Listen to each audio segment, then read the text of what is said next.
थोड़ी देर भगवान वहां प्रतीक्षा करते हैं सुग्रीव जी की। जब सुग्रीव जी नहीं आए तो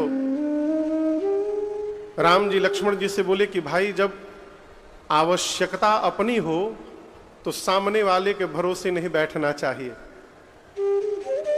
सुग्रीव नहीं आ पा रहे तो हम ही उन्हीं के पास चले। यहीं से किष्किंधा कांड की कथा प्रारंभ होती है। भगवान सुग्रीव जी से मिलने के लिए आगे बढ़े। गोस्वामी जी कहते हैं भगवान आगे बढ़े पंपा सरोवर से और शीघ्र ऋष्यमुख पर्वत के निकट राम जी पहुंचे। इसी ऋष्यमुख पर्वत पर सुग्रीव जी महाराज अपने मंत्रियों के साथ विराजते हैं। ऊपर बैठा हुआ व्यक्ति दूर तक देखता है।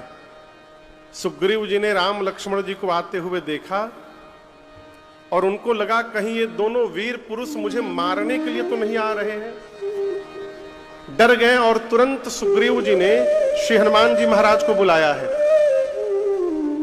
कथा में पहली बार हनुमान जी का आगमन हो रहा है आज।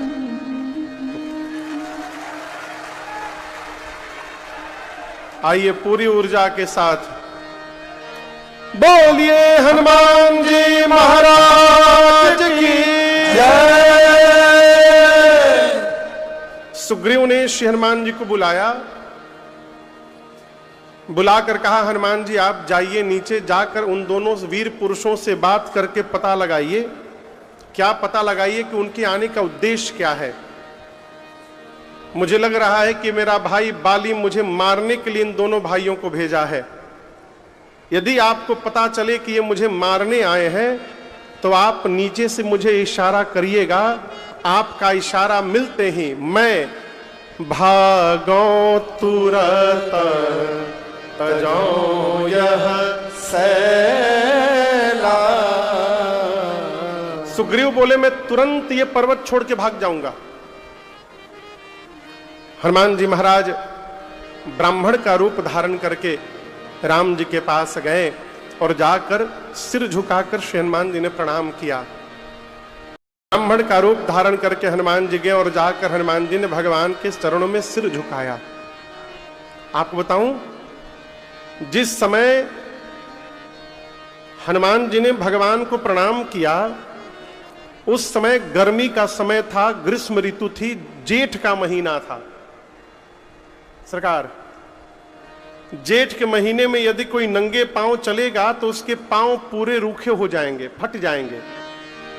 लेकिन हनुमान जी की दृष्टि जैसे भगवान के चरण पर गई, हनुमान जी ने देखा कि भगवान के पांव मुलायम कोमल बने हुए हैं। हनुमान जी समझ गए कि इतनी धूप में भी जिसके पांव कोमल बने हुए हैं वो कोई सामान्य जीव नहीं हो सकता। हनुमान जी पूछे आप कौन हैं? क्या आप ब्रह्मा विष्णु महेश में से कोई आए हैं? भगवान बोले नहीं। हनुमान जी बोले नर नारायण तो कहीं आप नहीं हैं। नर नारायण की तुम दो पृथ्वी के भार का हरण करने वाले परम पिता परमात्मा तो नहीं है? अनंत कोटि ब्रह्मांड के नायक पर ब्रह्म तो नहीं है? किसने पूछा? बोलिए। हनुमान जी ने। जिस समय श्री हनुमान जी प्रश्न कर रहे हैं उस समय ब्राह्मण का रूप बनाए हैं, नकली चेहरा, और भगवान के आगे किसी की नकल चलती नहीं है। हनुमान जी सोच रहे मैं ब्राह्मण बना हूं, कोई पहचान नहीं रहा है। राम जी लक्ष्मण जी से बोले पहचान रहे हो? हनुमान है हनुमान। राम जी बोले यदि आप ही अपने आप को छिपा रहे हैं तो मैं अपने विषय में क्यों बताऊंगा, मैं भी छिपाऊंगा। भगवान बोले आपने जो जो कहा उनमें से मैं कोई नहीं हूं। अयोध्या नरेश महाराज दशरथ के पुत्र हैं, हम दोनों भाई हैं। मेरा नाम राम, ई लक्ष्मण है, साथ में मेरी अर्धांगिनी सीता थी। हे ब्राह्मण देवता, इस वन में किसी ने वैदेही का हरण कर लिया, हम उन्हीं को ढूंढ रहे हैं। ये हमारी कथा है, आप अपनी कथा सुनाइए। जैसे भगवान ने नाम बताया राम, लक्ष्मण और वैदेही, श्री हनुमान जी भगवान को पहचान गए। और गोस्वामी जी कहते हैं हनुमान जी नाम सुने भगवान को पहचान गए कि ये तो मेरे आराध्य प्रभु हैं। चरणों में गिर गए हनुमान जी। और आप दर्शन करिए, हनुमान जी भगवान के चरण में गिर गए, परंतु राम जी ने हनुमान जी को उठाया नहीं। आज हनुमान जी 5-10 मिनट पड़े रहे। जब राम जी नहीं उठाए तो हनुमान जी स्वयं उठ के खड़े हो गए और हाथ जोड़कर कहते, प्रभु मैंने आपसे आपका परिचय पूछा, ये तो समझ में बात आती है, क्योंकि मैं जीव हूं, विषयी हूं, आपकी माया के कारण आपको मैं भूल बैठा, परंतु आप अंतर्यामी हो करके मुझसे मेरा परिचय पूछ रहे हैं नाथ। आपको नहीं पता कि मैं कौन हूं? सेवक को यदि स्वामी विसार दे, पुत्र को यदि मां भूल जाए, तो कहिए संसार में उसका कहां ठौर प्राप्त होगा। इतना कह के श्री हनुमान जी दोबारा गिर गए चरणों में।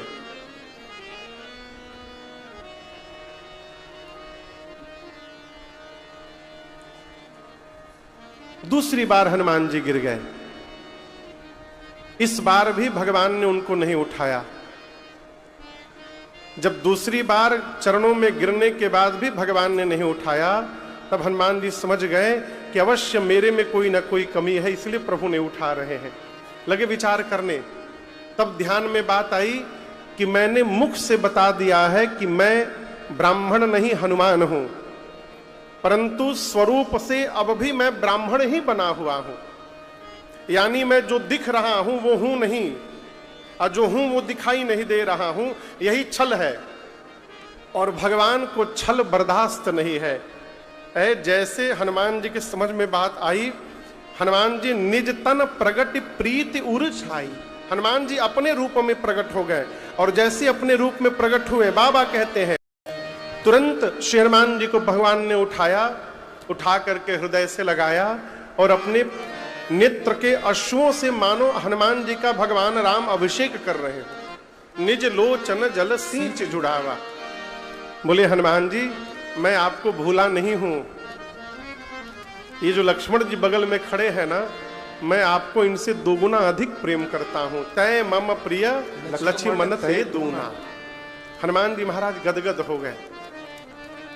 हनुमान जी बोले प्रभु ये जो पर्वत दिख रहा है, इस पर्वत पर कपियों के राजा सुग्रीव रहते हैं।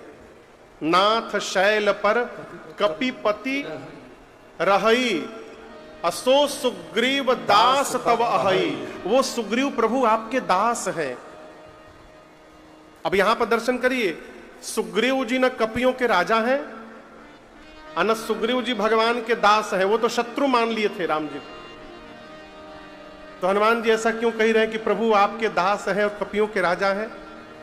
देखिए, कल की परसों आपसे निवेदन किया था कि कहीं कहीं पर थोड़ा झूठ बोलने का दोष नहीं लगता। वही न्याय यहां पर है। यदि थोड़ा झूठ बोलने से किसी जीव के ऊपर यदि भगवान की कृपा की वर्षा हो जा रही है, तो उस झूठ का दोष लगने वाला नहीं है। श्री हनुमान जी सुग्रीव पर भगवत कृपा की वर्षा कराना चाहते हैं। कहे प्रभु सुग्रीव आपके दास हैं। राम जी बोले फिर? हनुमान जी बोले चलकर उनसे मित्रता करिए नाथ। हनुमान जी लक्ष्मण जी बोले क्या बोल रहे हैं? मित्रता सदैव बराबरी में की जाती है। यदि सुग्रीव दास है तो दास को राम जी मित्र क्यों बनाएंगे भला? हनुमान जी बोले लक्ष्मण भैया से कि लक्ष्मण जी यदि राम जी सुग्रीव को मित्र बना लेंगे ना, तो दास वाली कुर्सी रिक्त हो जाएगी, फिर मैं उस कुर्सी पर बैठकर भगवान का दास बन जाऊंगा। दासो हम रघुनाथस्य। भगवान बोले कोई बात नहीं, सुग्रीव को नीचे बुला कर लाओ, हम मित्रता करेंगे। हनुमान जी बोले प्रभु आएगा नहीं नीचे, वो बहुत मार पड़ी है उसको, डर के मारे हमको भेजा है नीचे, आप ही को ऊपर चलना पड़ेगा। हनुमान जी राम जी बोले कितने दूर से पैदल हम लोग चल के आ रहे हैं और अब आप पहाड़ पे चढ़ाइएगा। हनुमान जी बोले आपको नहीं चलना है, आप मेरे पीठ पर बैठिए, मैं पीठ पर लेकर चलता हूं आपको। कहां लेकर चलता हूं? पीठ पर। भगवान बोले पीठ पर क्यों जाएंगे? ले चलना है तो गोद में उठा के ले चलिए, पीठ पर तो सामान लेके चलते हैं। हनुमान जी बोले प्रभु गोद में लेकर जाऊंगा तो मैं आपको पकड़ूंगा, पीठ पर लेकर जाऊंगा तो आप हनुमान को पकड़े रहेंगे, और आप जिसको पकड़ ले प्रभु वो कभी गिरने वाला नहीं है, इसलिए पीठ पर बैठिए। इसलिए मेरी प्रार्थना है आप भी भगवान से निवेदन करिए प्रभु हम आपको पकड़े चाहे न पकड़े, आप हमको पकड़े रहिएगा। अरे हनुमान जी महाराज राम जी लक्ष्मण जी को ऋषमुख पर्वत पर ले गए, सुग्रीव जी में मित्रता स्थापित कराई राम जी की, और सुग्रीव की पूरी कथा हनुमान जी ने राम जी को सुनाया, राम जी की पूरी कथा सुग्रीव को सुनाई। जैसे पता चला सुग्रीव की कथा राम जी को कि सुग्रीव के भाई बाली ने सब कुछ उनका छीन लिया, भगवान ने प्रण किया सुग्रीव मैं बाली को मारूंगा। सुन सुग्रीव मैं मारी हूं बाली एक ही बाण, ब्रह्म रुद्र शरणागत गए नो बरिहि प्राण। भगवान बोले एक बाण में मारूंगा मैं बाली को, मैं तुम्हारा काम करता हूं, बाली को मार करके तुम्हारी राज सत्ता तुमको दिलाता हूं, और जब तुम राजा बन जाना फिर तुम मेरा काम करना, सीता जी का पता लगा लेना, कपियों को चारों तरफ भेजकर। संधि के अनुसार भगवान ने बाल सुग्रीव का कार्य पूर्ण किया, बाली को भगवान ने गति प्रदान की। बाली राम निज धाम पठावा, बाली को गति देने के बाद भगवान ने सुग्रीव को किष्किंधा का राजा बनाया और बाली के बेटे अंगद को युवराज बनाया।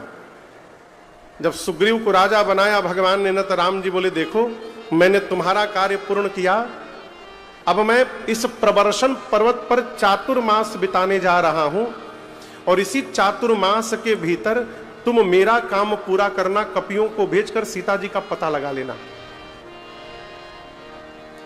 सुग्रीव बोला जो आज्ञा प्रभु। राम जी चातुर्मास बिताने गए, और आप कल्पना नहीं कर सकते हैं सुग्रीव भगवाने को भूल गया, भगवान का काम छोड़िए भगवाने को भूल गया। इसलिए कथा कहती है जीवन में अभाव का होना बहुत आवश्यक है। जब तक अभाव बना रहता है जीव भगवान को याद करता रहता है, उसका स्वभाव बना रहता है। सुग्रीव भगवान को भूल गया, आया रघुनाथ जी को क्रोध, निकाले बाण, बोले जिस बाण से मैंने बाली को मारा था उसी बाण से सुग्रीव को मारूंगा। यही सायक मारा मैं बाली, तही सरहता मूढ़ काली।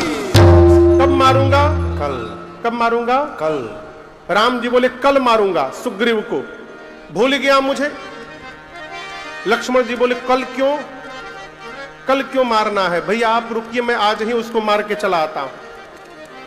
जब लक्ष्मण जी मारने के लिए चले ना, तो राम जी हाथ पकड़ लिए, बोले देखो अच्छा है चाहे बुरा है, अब वो मेरा सखा है, इसलिए मारना मत उसको, केवल भय दिखा करके ले आओ। सुग्रीव को पकड़ के लाए।